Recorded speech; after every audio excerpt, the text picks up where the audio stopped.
कसं असतंय,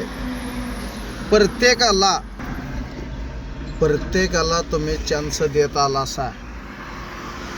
एखाद्याचं परक्याचं तोंड बघून कामं जर असली तर सरकारचा काही उपयोग नाही. सरकारनं डोळ्यावर पट्टी बांधलेली दिसत्या का तर आपल्या महाराष्ट्रामध्ये बलात्कार, अत्याचार, फाशी लावणी हे काय काय चाललंय बघा. कोणाचा बलात्कार, कोण कुठं काय करायला लागलंय काय नाही. सरकार डोळं झाकून बसलंय का सरकारनं डोळ्यावर पट्टी लावल्या. सरकारला डोळ्यावली पट्टी जरा काढायला हवा ते कोणी तर सांगून. हो, जरा सरकारला पण जरा पट्टी काढून दे डोळ्यावरली, त्याशिवाय सरकारला बी कळायचं नाही ह्या महाराष्ट्रामध्ये आपल्या काय चाललंय आणि काय नाही.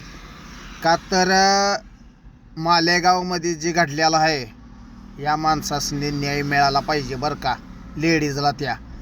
का तर मोठ्या माणसाला कोणाचं जर असतं तर त्याला न्याय मिळू शकतो. मग इथं का मिळत नाही गरिबाला न्याय? आणि मिळालाच पाहिजे. न्याय मिळेल नव्हता आणि मिळाला पाहिजे. गरिबाला तर आधी न्याय मिळायला पाहिजे. मोठ्याला किंमत आहे, गरिबाला किंमत आहे, सगळ्यालाच किंमत आहे, नाही असे नाही. न्याय हे चिमुकल्याला मिळाला पाहिजे. त्याच्या गांडीत पारा तापवून घाला त्या पोराच्या. हो, पाहिजे तर मी बी तापवायला येतो, घालायला येतो त्याच्यात.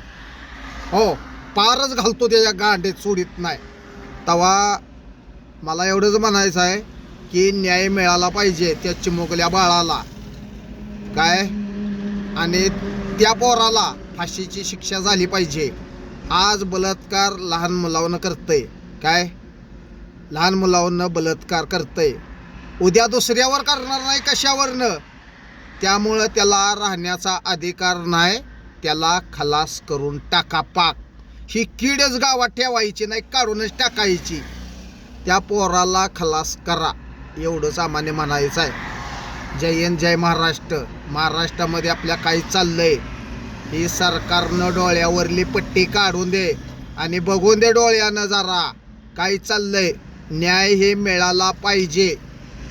हो, जय हिंद, जय महाराष्ट्र. 4238 म्हणेल तसं.